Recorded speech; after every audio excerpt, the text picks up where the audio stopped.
لوگ اب حادثوں پر بیٹھ کر کے چرچا کرتے ہیں، حادثہ ہونے سے پہلے جو فکر ہونی چاہیے وہ مفقود ہے۔ گھر جلنے کے بعد پھر میٹنگ کرنے کا مطلب کیا ہے؟ اس سے سیفٹی کے لیے پہلے سے انتظامات ہوں تو اس کو لائق و فائق اور دانش مندی سمجھا جائے گا۔ آج کے وہی حالات ہیں میرے عزیزوں۔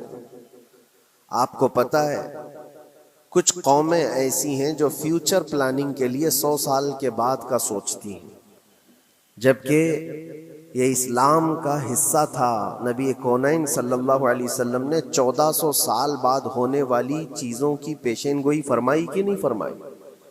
اللہ کے نبی صلی اللہ علیہ وسلم نے 1000 سال بعد پیدا ہونے والی چیزوں کو پہلے سے بتایا تھا کہ نہیں؟ یہ ساری چیزیں نبی آخر الزمان صلی اللہ علیہ وسلم نے جو بتایا، مطلب یہی تھا کہ اس وقت کے لوگوں کو ضرورت تو نہیں تھی ان حالات کی، پھر بھی حضور ان کو بتا رہے تھے، صحابہ کو۔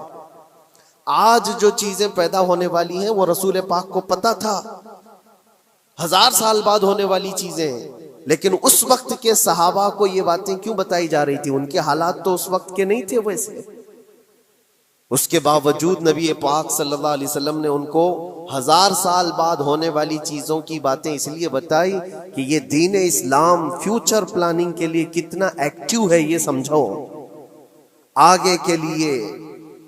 اس لیے بتایا گیا کہ صحابہ اپنی اولاد کو اور وہ اپنی اولاد کو یہ بات منتقل کرتے جائیں، اور آنے والے حادثوں سے پہلے سے ذہن پریپیئر رہے، تیار رہے۔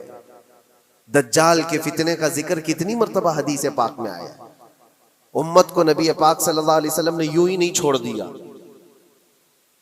دجال کا فتنہ آئے گا، یاجوج ماجوج کا فتنہ آئے گا، یہ ساری چیزیں بتائی گئی کہ نہیں؟ ہر مسلمان تقریباً جانتا ہے آخر زمانے میں ایک بہت بڑا فتنہ دجال کی صورت میں ظاہر ہوگا۔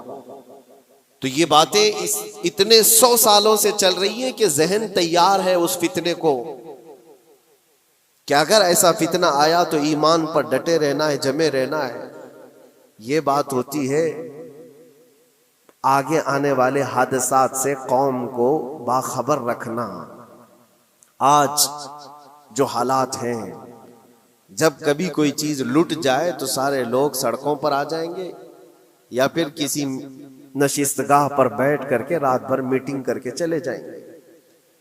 یہ حادثے ہونے کے بعد کے جو حالات ہیں، یہ وہی چیزیں درشا رہی ہیں کہ قوت فکر و عمل فنا ہو گئی ہے۔ قیادت ہمارے ہاں مفقود ہے، کسی ایک قائد کے تحت کوئی ساری